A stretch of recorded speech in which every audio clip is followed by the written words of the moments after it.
Hi guys, now we are going to discuss about how the food travel from stomach to intestine. Okay, so in previous class, what are the changes takes place in the stomach we have already discussed, and how our stomach is protected from the intestinal juices like HCl also we discussed.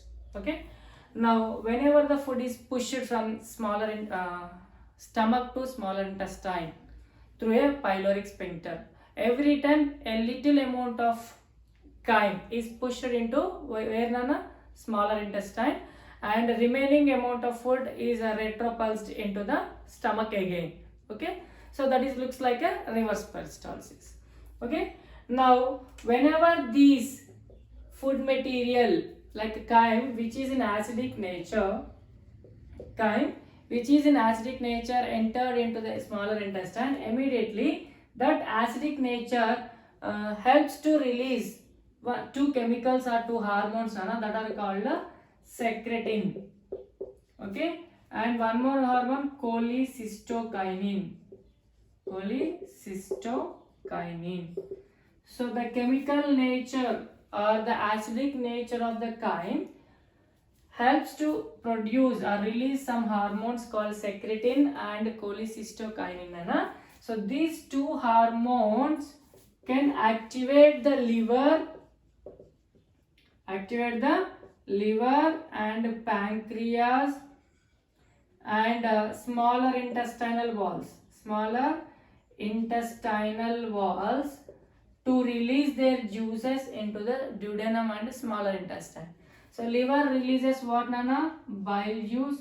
Pancreas releases pancreatic juice, and smaller intestine releases what nana? Intestinal juices.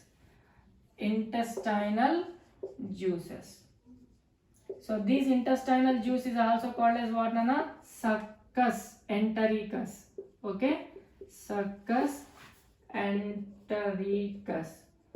Okay, now with the help of this bile juice, we have already studied in a nutrition lesson. Emulsification of fats takes place. The pancreatic juice contains some enzymes like lipase, trypsin, okay, amylase, and so carbohydrates and proteins, fats can be digested. The carbohydrates can be digested. Why? Because these can converted into what alkalinic nature because of these juices. Because of bile juice and pancreatic juice, the medium can convert into base. So amylase enzyme can work on what some carbohydrates. So complete digestion taken place in the smaller intestine. Now it has to be absorbed.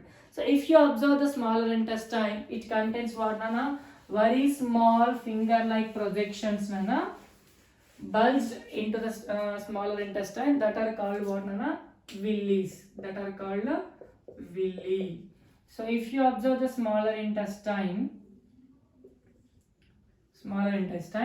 so many finger-like projections are bulged into it. So that are called what smaller intestine. So they are connected with what a lot of blood vessels. And if you observe the smaller intestine, because of these thousands of or millions of microvillis helps in increasing the surface area of the smaller intestine. So these villis will helps in increasing the surface area of the microvillis. Because of this villis only, the food can retain in the smaller intestine for longer time. The food can retain in the smaller intestine for longer time. How these villis can increase the surface area of the smaller intestine? For this we need to do one small activity, Nana. Take 10 into 20 centimeters one paper or chart, fold it into a tube. Means the two ends of the paper chart can fix with one gum, Nana. So this is one chart, and second chart what Nana? Take one more chart which is 20 into 20 centimeters area, and please fix or join the two ends of that paper or tube also. Okay, chart and make it into a tube. Now try to insert this bigger tube or 20 into 20 centimeters tube into the first tube. 10 into 20 centimeters tube. Is it possible, Nana? Is it possible to insert the bigger tube into the first tube? So not possible. Now the third case, same 20 into 20 centimeters chart, you can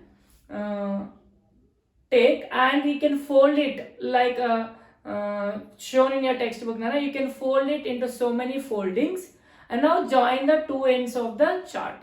Now try to insert the folded paper into the first tube. Is it possible to insert it? Yes. In the third case, so this is folded paper, Nana. This folded chart can be possible to insert into the first tube. So what happened in this case? Is the length or is the diameter of the first tube increased? No. But how can we inserted the third tube, Nana? Because of these foldings. So the same length, but in the second case we are unable to push it or we are unable to insert it. But in the third last case, what happened, Nana? We are able to insert the folded tube into the first tube.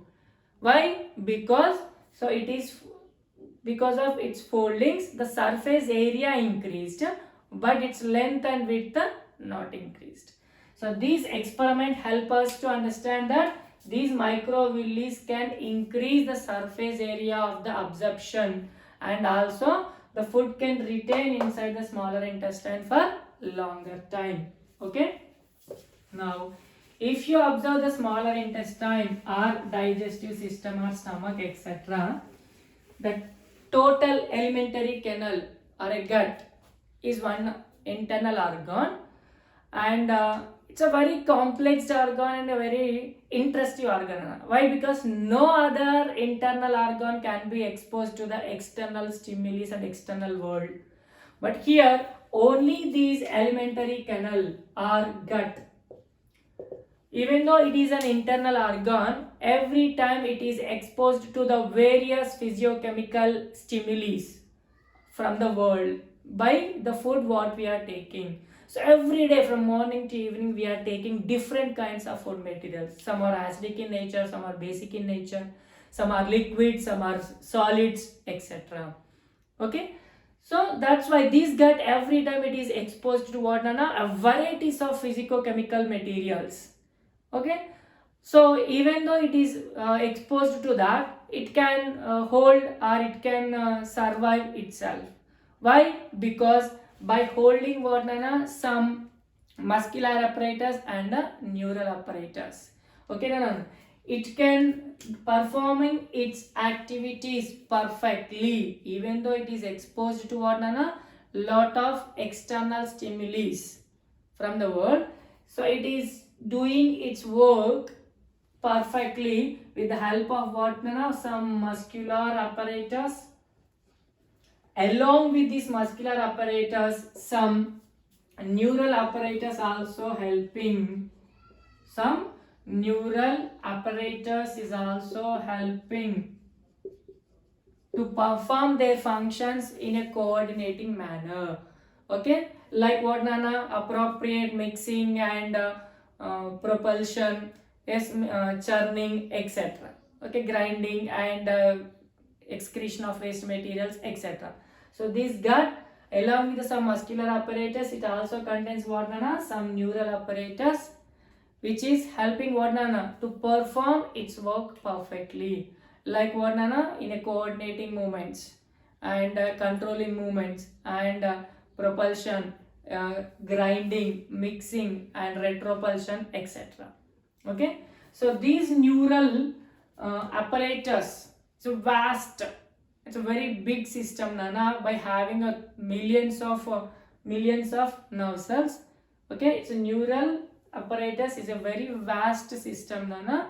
That's why recently scientists, it is a they nicknamed this neural apparatus as a second brain, Nana, which is present in the stomach. Even though it is present in the stomach, not in the brain, so it is called as what, not in the head, it is called as second brain, means nicknamed by the scientist as a second brain.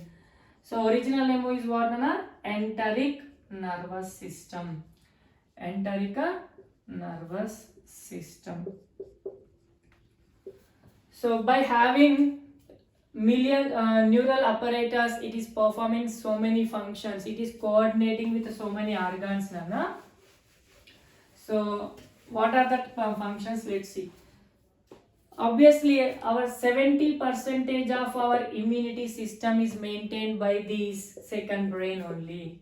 This second brain maintains what, Nana? 70% of our immunity system by killing almost all the bacteria which is entered into our body. Okay, and also it is maintaining the communication, it is communicating, the second brain and their nerves are communicating with the bacteria which are present in the stomach. Okay, and under the control of main brain or the bigger one, not only performing the digestion process, the second brain not only performing or not only helping in the coordination of digestion, it is also doing other works. It also maintaining some other works too. What are that other works, Nana? For example, it is maintaining and what, Nana? Some functions like identifying the mental status of our body. For example, when we are feeling tense, that times some people will face loose motions. Okay, and even it is helping in the identification of some diseases also. Okay, so this second brain not only playing an important role in the digestion process, Nana, it also playing an important role in one identification of some diseases and also controlling some neural hunger pangs, etc. Of course, it is playing an important role in digestion. Along with that, it is also identifying hunger pangs and also producing some its own reflexes and some senses and some muscular movements and mixing of food material and expulsion of waste materials, etc. Okay, now, and unfortunately it is not the seat or it is not the site for thinking and analyzing, etc. It can do digestion work, along with that some other extra works like identification of diseases and neural hunger pangs, etc. But like the brain, it cannot participate in thinking, analyzing, speech and etc. activities. Okay, now this second brain comprises of what, Nana? Almost 100 millions of neurons. It is more than the either spinal cord or peripheral nervous system. The number of neurons in the enteric nervous system or second brain is almost 100 millions. It is more than the spinal cord and more than the peripheral nervous system. So it plays a vital role. It plays a vital role in the digestion process along with some other issues also. So it can performs own its reflexes and own stimulations and digestion process and churning process, propulsion, okay, retropulsion, and even in the expulsion of undigested food materials, etc. Sometimes it can work in its own way. That's why it is nicknamed as a second brain. Now, after the absorption, even in the absorption of food material, so smaller intestine cannot absorb all the materials directly, which are very small, tiny particles only absorbed by the smaller intestine or villi with the help of second brain. Okay, and even what are the materials expelled outside is also controlled by second brain. These second brain work under control of major one. Okay, now what are the materials are sent outside and are excreted from the body? The materials which are carried by the blood through kidneys and skin, etc. are sent outside like excessive amount of water and some salts and urea, etc. So these are through kidneys and skin. So blood carries these waste materials to the excretory organs, and other undigested waste materials directly excreted from the gut through anus. Through anus, undigested waste material can be excreted through the anus, and this material is called fecal materials. Fecus are also called as stool. So from the smaller intestine, undigested food material is pushed into next step, what nana? Larger intestine. So larger intestine is the place for what nana? Reabsorption of water and expulsion of waste materials. So how the reabsorption takes place? Let's take some example, nana. Take one tissue paper or one blotting paper, etc., or cotton cloth, white cotton cloth. Take some tea leaves which are used from the tea. After straining the tea, we will get some tea leaf or tea powder. Take that tea powder after straining out the tea and keep it in a tissue paper or cotton cloth. Squeeze it very tightly. Okay, then remove that. What happens then? That tissue paper or cotton cloth absorbs some amount of water from the tea leaves. Yes, that gets and turns into a color. Like that, from the undigested food material, larger intestine absorbs water. So after almost lot of amount of water is absorbed here. Okay, whenever water is absorbed, that undigested food material becomes a solid, tough solid material or semi-solid material with yellow color because of bilirubin and biliverdin. Turn yellowish color solid material with a smelly substance, that is called fecus or stool. Now this fecus is sent to where nana? The last part of the larger intestine called a rectum. Okay, so the left side of the rectum we have one more part nana called colon. In this colon, the left side of the colon or left side of the rectum, colon is called as a storage tank for fecal matter.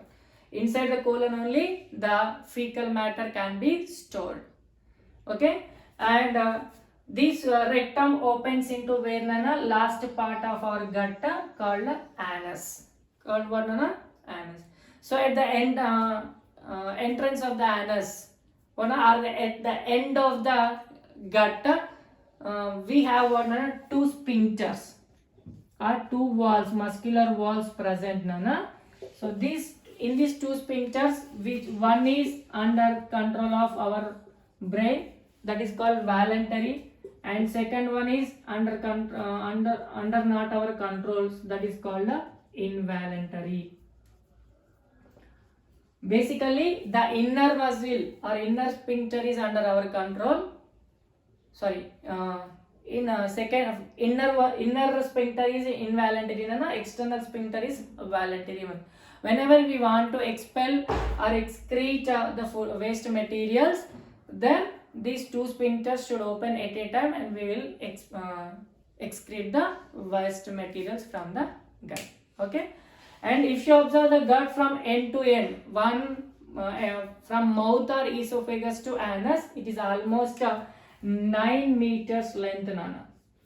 The gut from end to end, from mouth or from esophagus to almost anus, it is a 9 meters length with a lot of neural apparatus or second brain. Okay, now so in this way digestive system is working with coordinatingly with the other systems. So to function or to coordinate with the digestive system, the other systems required energy nana.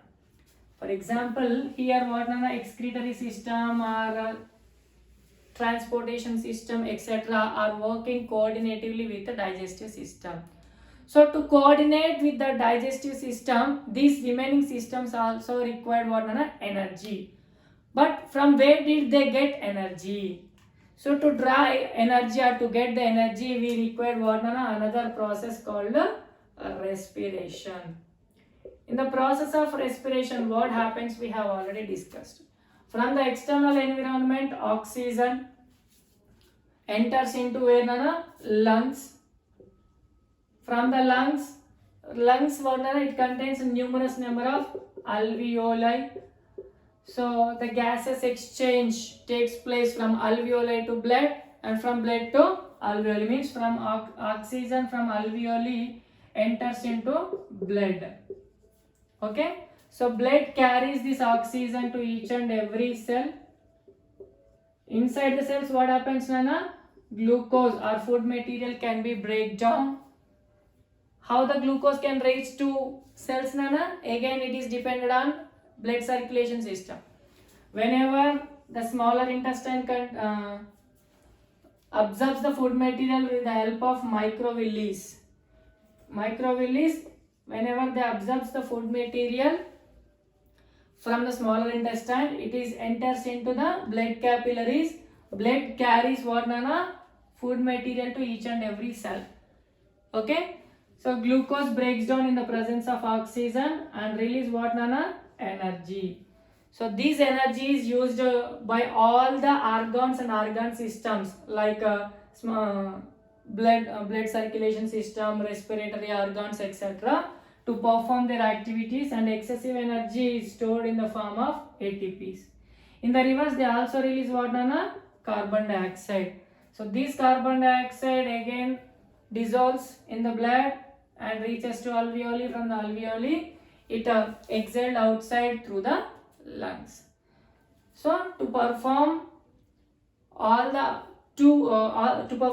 the functions coordinatingly with the digestive system, they require energy. They draw the energy by the process of respiration. Okay, and even to get the energy inside the cells, we need food material that can be transported from digestive system to each and every cell with the help of circulating system. So not only that, even in the respiration process, if you observe, to inhale and exhale the oxygen, we need what, Nana? These chest cavity muscles and diaphragm need to move up and down to inhale the oxygen and to exhale the oxygen. So that muscles also require energy that can be transported by respiration. Okay, so digestion system cannot work individually. It can depend on other organs and organ systems and other life processes. Okay, so our digestion system depend on what, Nana? Respiratory system, and even it is dependent on transportation or circulating system, and also it is connected with the neural apparatus like a nervous system or coordination system, and also connected with the excretory system. Okay, so this is about coordination in the life process. Okay, and do you know, Nana, generally some people, whenever they are sleeping during daytime, they wet the pillows. Have you noticed this one? Some people, or most of the people, whenever they are sleeping during the daytime, they make the pillow to wet. Why this is happening? So for this, we need to discuss two important topics, Nana. Most of the animals are called what, Nana? Diurnals. So generally, what we are seeing in our surroundings is called what, Nana? Diurnals. Means they are very active during the daytime. Means they perform all the life process during the daytime, and night time they take a rest. Night they take a rest, and during daytime they are very active. Some animals are what, Nana? Nocturnals. Means during the night they are very active. Means they perform all their activities and they collect the food materials during the night. So during the daytime they take a rest. So human beings are what, Nana? Diurnal animals. They are very active during the daytime, even though their digestive system is also very active, and it expecting the food material every time. Okay, so that's why they secrete a lot of digestive juices inside the stomach, and even our mouth also produces saliva because of salivary glands. So that's why when we are having a nap in the afternoon session, a small sleep in the afternoon session or during daytime, salivary glands are very active. Why? Because they are expecting something into the digestive system. So digestive system is very active during the daytime. That's why because of active performation active functioning of digestive system, we wet the pillows during the day sleep. Okay, thank you, Nana. If you have any doubts and queries, please text in the comment box. Until then, bye.